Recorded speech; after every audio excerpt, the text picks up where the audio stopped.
Berikutnya saya akan menjelaskan mengenai dampak individu dan kelompok terhadap pengambilan keputusan. Yang pertama ada dampak individu. Dijelaskan di PPT tersebut, faktor pribadi atau individu merupakan suatu cara mengumpulkan dan mengelompokkan kekonsistenan reaksi seseorang individu terhadap situasi yang sedang terjadi menurut Lem et al. 2009 halaman 221.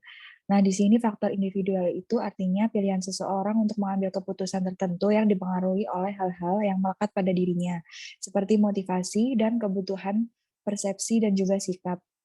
Berikutnya, dalam konteks faktor individual, maka pengambilan keputusan dapat disimpulkan suatu proses di mana seseorang melakukan penilaian terhadap berbagai alternatif pilihan dan memilih salah satu atau lebih alternatif yang diperlukan berdasarkan pertimbangan-pertimbangan tertentu.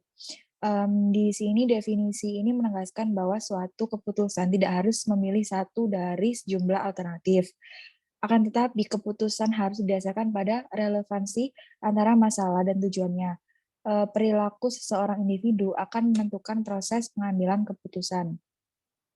Berikutnya dijelaskan ada 4 pendekatan individu yang berbeda dalam pengambilan keputusan, yaitu yang pertama, analitis. Analitis ini berarti memiliki toleransi jauh lebih besar terhadap ambiguitas, cermat, mampu menyesuaikan diri dengan situasi baru. Yang kedua ada direktif. Direktif ini artinya memiliki toleransi rendah atas ambiguitas, mencari rasionalitas, efisien, logis, mengambil keputusan cepat, dan berorientasi jangka pendek. Yang ketiga ada konseptual. Konseptual berarti berpandangan sangat luas, mempertimbangkan banyak alternatif, dan orientasi jangka panjang untuk menentukan solusi yang kreatif. Yang keempat ada perilaku. Nah, perilaku ini berarti bisa bekerja baik dengan yang lain, memperhatikan kinerja rekan kerja dan usulan-usulan mereka, mengandalkan pertemuan untuk berkomunikasi, mencoba menghindari konflik, dan mengupayakan penerimaan. Berikutnya yaitu eh, dampak individu menghadapi bencana alam seperti pandemi COVID-19 adalah ketika menghadapi situasi pandemi COVID sangat beragam, tergantung bagaimana individu mempersepsi dan mengolah informasi yang tersedia. Individu akan menerima informasi yang tersedia positif maupun negatif, akan diproses atau dikelola dalam otak sehingga menghasilkan suatu respon kognitif berupa penilaian atas informasi tersebut. Jadi, informasi tersebut dapat mempengaruhi individu dalam berpikir dan berperilaku dalam kondisi pandemi COVID-19 ini. Akhirnya, mempengaruhi individu tersebut dalam mengolah dan menginterpretasi informasi yang tersedia. Apalagi situasi pandemi COVID-19 ini yang penuh dengan ketidakjelasan, ambigu, serta ketidakpastian. Ancaman dan kekhawatiran akan terkena COVID-19 ini membuat kita sering berpikir cepat, yang terkadang mengarahkan kita pada kesalahan berpikir. Berikutnya akan dijelaskan oleh teman saya.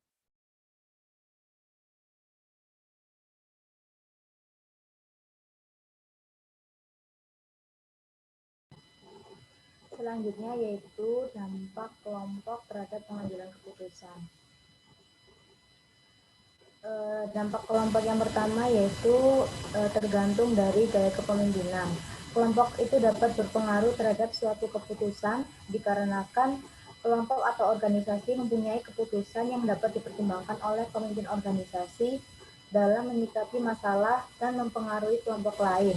Ini juga dapat menjatuhkan organisasi serta mementingkan kelompok tersebut. Para pemimpin biasanya memiliki gaya dalam mengambil suatu keputusannya, yaitu dengan cara menghindari masalah, mengabaikan informasi yang menunjuk sebuah masalah. Yang kedua yaitu penyelesaian masalah, dan yang ketiga pencari masalah.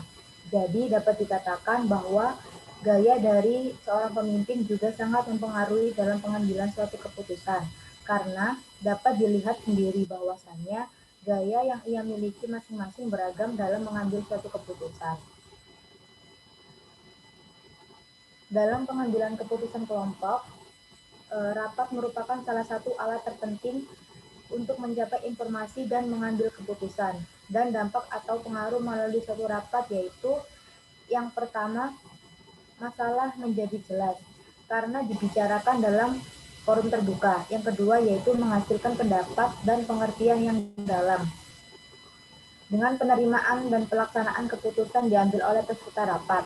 Yang ketiga yaitu melatih menerima pendapat orang lain. Yang keempat, melatih belajar tentang pemikiran dan menempatkan diri sebagai orang lain karena dengan banyaknya perdebatan muncul saat menentukan efektivitas pengambilan keputusan secara kelompok.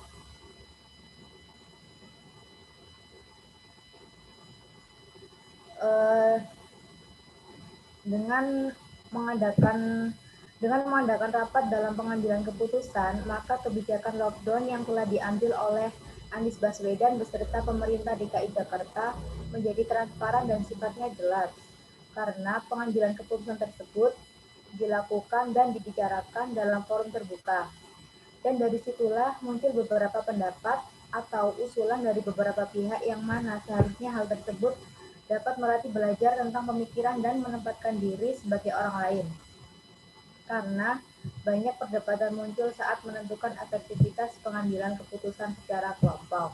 Selanjutnya akan dijelaskan oleh teman saya.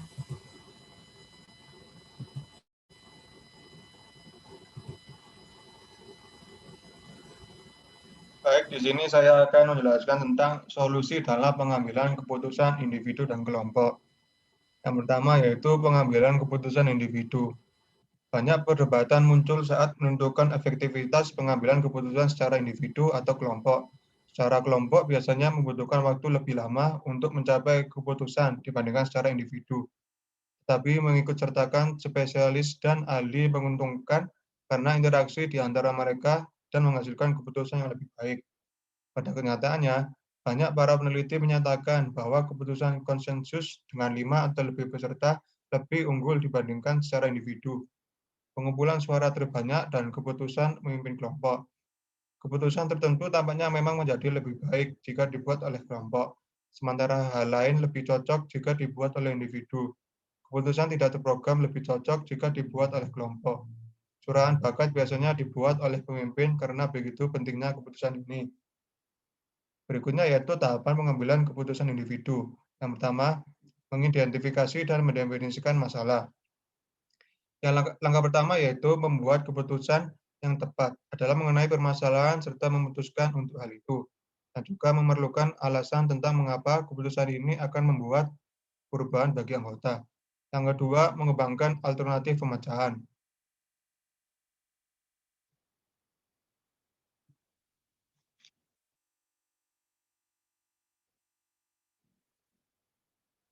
Pengembangan alternatif merupakan proses pencarian di mana lingkungan internal dan eksternal yang relevan dari organisasi diperiksa untuk memberikan informasi yang dapat dikembangkan menjadi alternatif yang memungkinkan.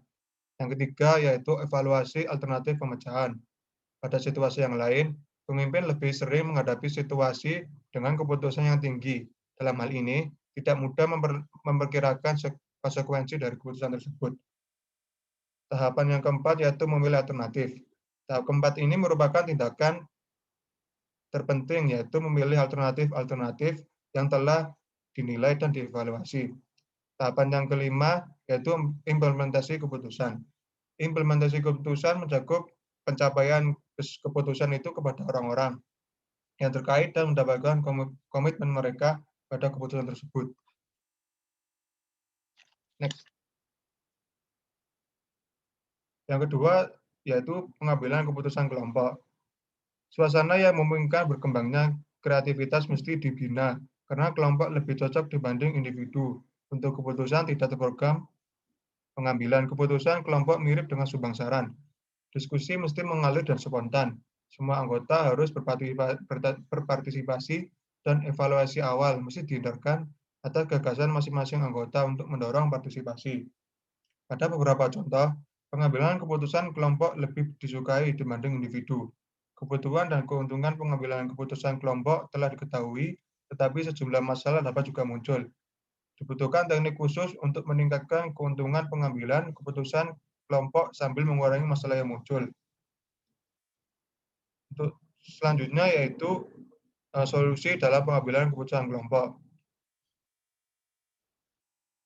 Yang pertama, mengidentifikasi keputusan tersebut. Langkah pertama yaitu membuat keputusan yang tepat mengenai permasalahan serta memutuskan untuk hal itu, dan juga memerlukan alasan tentang mengapa keputusan ini akan membuat perubahan bagi anggota. Yang kedua, mengumpulkan informasi yang konkret. Mengumpulkan informasi sehingga dapat membuat keputusan berdasarkan data dan fakta. Yang ketiga, mengidentifikasi alternatif. Dengan memahami permasalahan, mengidentifikasi kemungkinan dan mensimulasikannya akan lahir pilihan-pilihan keputusan. Yang keempat, memilih alternatif keputusan. Ketika tiba waktunya untuk membuat suatu keputusan, pastikan adanya risiko yang datang pada keputusan yang dipilih. Yang kelima, segera mengimplementasikan keputusan tersebut. Setelah mengambil alternatif keputusan, langkah yang selanjutnya yaitu membuat rencana implementasi. Hal ini akan melibatkan kegiatan mengidentifikasi sumber daya yang diperlukan, serta mendapatkan dukungan dari anggota dan pemegang kepentingan. Yang terakhir yaitu meninjau kembali keputusan tersebut. Apabila keputusan yang diambil tidak sesuai dengan apa yang telah direncanakan, segera tinjau kembali dan telusuri secara runtut apa yang menyimpang atau yang tidak sesuai.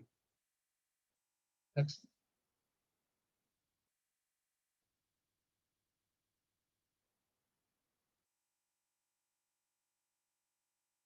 Baik, terima kasih atas waktunya. Selanjutnya akan dilanjutkan dengan membaca pertanyaan dari teman-teman kelompok yang lain.